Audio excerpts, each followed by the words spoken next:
सुनाने, देश प्रेम सबके मन में जगाने लेकर आए हैं कृष कृष और बाल्टी बॉय। भारत है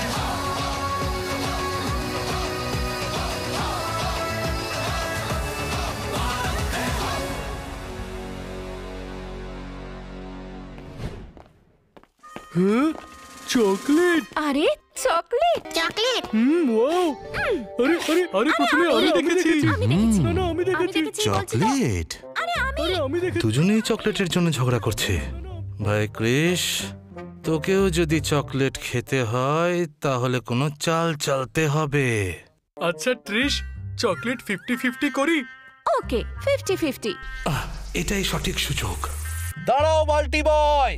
কি হয়েছে কৃষ? সত্যি বলতে বড্ড অন্যায় হচ্ছে। অন্যায় হচ্ছে? কৃষ, বাল্টি বয়ের বাইট তোমার থেকে বড়। চকলেট 50-50 নয়, 80-20 হবে। আর তুমি বুঝতেই পারছো 80 কে পাবে আর 20 কে পাবে। দাও চকলেটটা আমাকে দিয়ে দাও, আমি করে দিচ্ছি 50-50 ডিভাইড।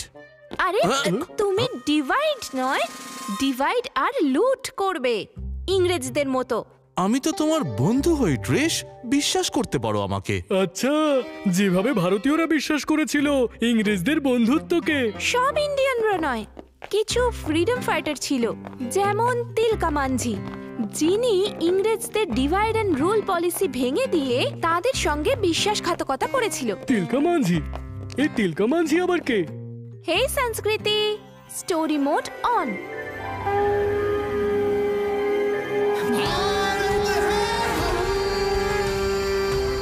তিলকা মাঝি একজন উপজাতি ছিলেন, যিনি সাঁওতাল পরগনায় থাকতেন।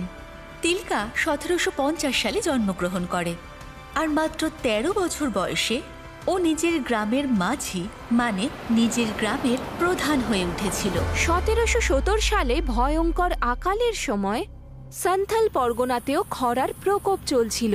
সেখানে বসবাসকারী উপজাতি এবং তার পশুরা ক্ষুধায় প্রাণ হারাচ্ছিল, কিন্তু ইংরেজরা এই পরিস্থিতিরও সুযোগ নিয়েছিল আর খাজনা দিতে না পারায় তাদের জমি জবরদস্তি দখল করে নিচ্ছিল।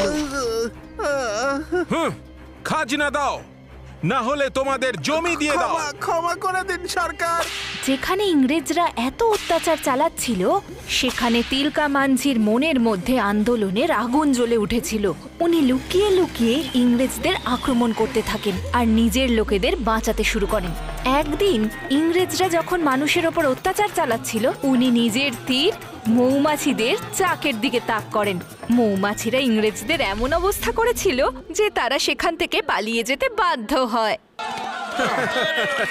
আরে বাহ তিলকা! দেখলে চন্দন, যদি আমরা এই মৌমাছিদের মতো একসঙ্গে ফিরিঙ্গিদের ওপর ঝাঁপিয়ে পড়তে পারি, তাহলে ওরা পালানোর পথ পাবে না। কারা সবাই? গ্রামের বাকিরা? তুমি সব থেকে ছোট তিলকা, কেউ তোমার কথা শুনবে না। একথা শুনে তিলকা মাঝি বাকি মাঝিদের সঙ্গে একটা সভা করবেন স্থির করেন।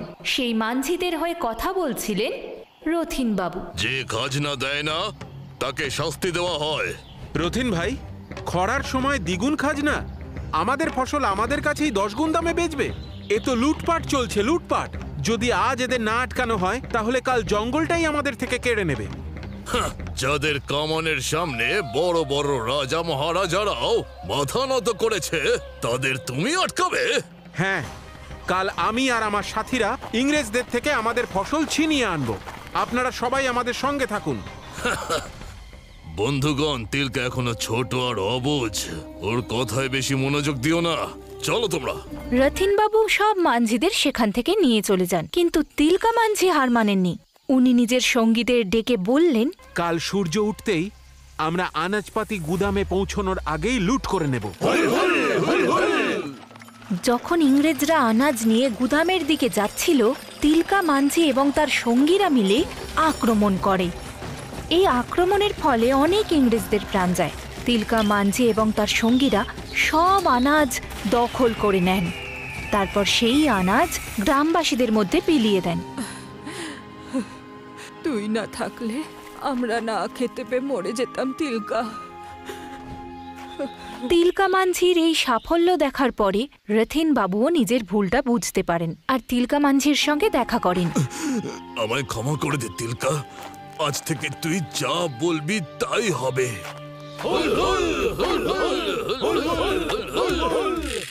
যখন তিলকা মাঞ্ঝির এই বিজয় সংবাদ ইস্ট ইন্ডিয়া কোম্পানির হেডকোয়ার্টার্স কলকাতায় পৌঁছয়, তখন গভর্নর জেনারেল ওয়ারেন হেস্টিংস খুব রেগে যায়। কে ওই তিলকা মাঞ্ঝি? ছোট একটা গ্রামের রক্ষক, মানে গ্রাম প্রধান। গভর্নর জেনারেল, আমাদের উপজাতিদের সঙ্গে বন্ধুত্ব করতে হবে, তবে শাসন করাটা সহজ হবে। একদম না অগাস্টাস, বন্ধুত্ব করতে অনেক সময় লেগে যাবে। তিলকা মাঞ্ঝিকে এক্ষুনি শাস্তি না দিলে অন্যান্য ভারতীয়রাও আমাদের ওপর আক্রমণ করতে শুরু করবে। তিলকা মাঞ্ঝিকে বন্দি করো এক্ষুনি। গভর্নর জেনারেল ওয়ারেন হেস্টিংসের নির্দেশ পেতেই ইংরেজ সেনাদল কাজে লেগে পড়ে আর তিলকা মাঞ্ঝিকে খুঁজতে থাকে। কোথায় আছে ওই তিলকা? আমি জানি না সরকার। একদিকে যখন ইংরেজরা তিলকা মাঞ্ঝিকে সান্থাল পরগনার জঙ্গলে খুঁজছিল, সেখানেই অন্যদিকে তিলকা মাঞ্ঝি জঙ্গলে নিজের এক সেনাবাহিনী প্রস্তুত করছিল। তারপর সে ইংরেজদের লুট করতে থাকে, আর এইভাবেই শুরু হয় তিলকা মাঞ্ঝির ইংরেজদের বিরুদ্ধে স্বাধীনতার সংগ্রাম। তিলকা মাঞ্ঝি অনেক বড় পদক্ষেপ নিতে চলেছিলেন, যার ফলে ইংরেজদের রাজত্ব কেঁপে উঠতে চলেছিল। উনি নিজের সঙ্গীদের সঙ্গে মিলে রামগড়ের ব্রিটিশ ক্যান্টনমেন্টে আক্রমণ করেছিলেন। এর ফলে অনেক ইংরেজ সিপাহীরা মারা যায়, আর তিলকা মাঞ্ঝি ক্যান্টনমেন্টের ওপর দখল নিয়ে নেন।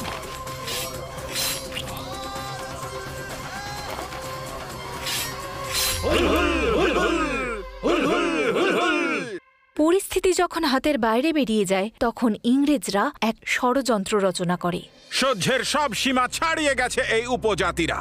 রামগড় ক্যান্টনমেন্ট কবজা করে নিয়েছে ওরা। অগাস্টাস, কিভাবে শায়েস্তা করব এদের? একটাই উপায় আছে sir, divide and rules. Augustus গ্রামবাসীদের চাকরি দেওয়ার লোভ দেখায়। আমি একটা উপজাতিদের দল বানাচ্ছি, যেখানে শুধু উপজাতিরাই চাকরি পাবেন। চাকরি? হ্যাঁ, আমরা উপজাতি ছেলেদের আমাদের কোম্পানির জন্য প্রশিক্ষণ দেব আর তাদের মাইনে দেব। মাইনে? আর শুধু তাই নয়, আমি মাঝিদের কর আজ থেকে কমিয়ে দিচ্ছি। অগাস্টাসের এই সব কথা তিলকার বন্ধু চন্দন শুনছিল। তিনি গিয়ে তিলকাকে এবং বাকি মাঞ্ঝিদের এই খবর দেন। গ্রামের কিছু জন তো অগাস্টাসকে বন্ধু ভাবতে শুরু করেছে। ওর দলে ছেলেদেরকে পাঠিয়ে তার পরিবর্তে টাকা নিচ্ছে। এতে ভুলটা কি করেছে? কতদিন নিজের সন্তানদের অভুক্ত অবস্থায় মরতে দেখবে? আমাদেরও বিদ্রোহ ছেড়ে অগাস্টাসের পল্টনে যোগদান করা উচিত তিলকা। রথিন দাদা, ওদের চালাকিটা বোঝো। এক হাতে টাকা দেবে আর অন্য হাতে জমি কেড়ে নেবে। বেশ, খুব ভালো তিলকা, তাহলে তুমি দাও আমাদের টাকা। চলো সবাই। এই কথা বলার পর রথিন বাবু কিছু সংখ্যক জনজাতি নিয়ে সেখান থেকে চলে যান। দাঁড়ান! ওদের নয়, ওই অগাস্টাস সাহেবকে আটকাতে হবে। তিলকা মাঞ্ঝি সঠিক সুযোগ দেখেই অগাস্টাস ক্লিভল্যান্ডকে মেরে ফেলেন।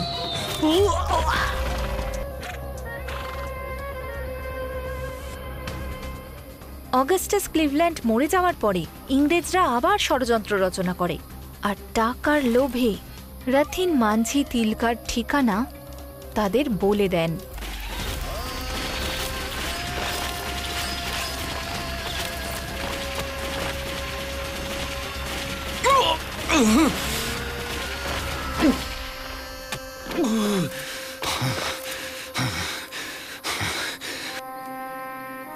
ইংরেজরা তিলকা মাঞ্ঝিকে ধরে ফেলে এবং তাকে ভাগলপুরে নিয়ে যাওয়া হয়। ভাগলপুরে সবার সামনে রাস্তার মাঝখানে ইংরেজরা তিলকা মাঞ্ঝির ওপর অকথ্য অত্যাচার চালায়। মারো, তোমাদের যত ইচ্ছে হয় মারো, কিন্তু এটা মনে রেখো যে আজ নয়তো কাল আমি নয়তো অন্য কোনো উপজাতি সন্তান এই ভূমিকে তোমাদের অত্যাচার থেকে মুক্ত করেই ছাড়বে। ফাঁসি দাও একে এক্ষুনি। হুল হুল।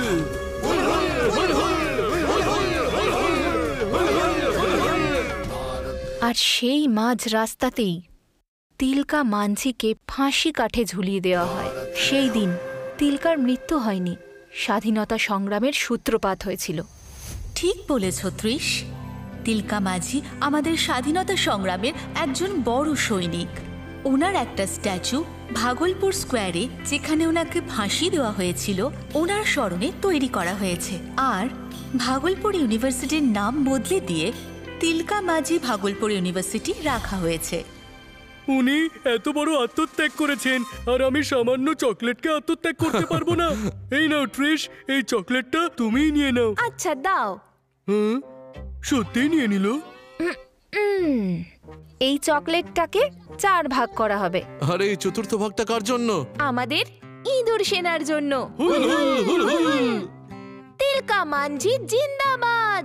গর্বের সাথে বলো। भारत है हम।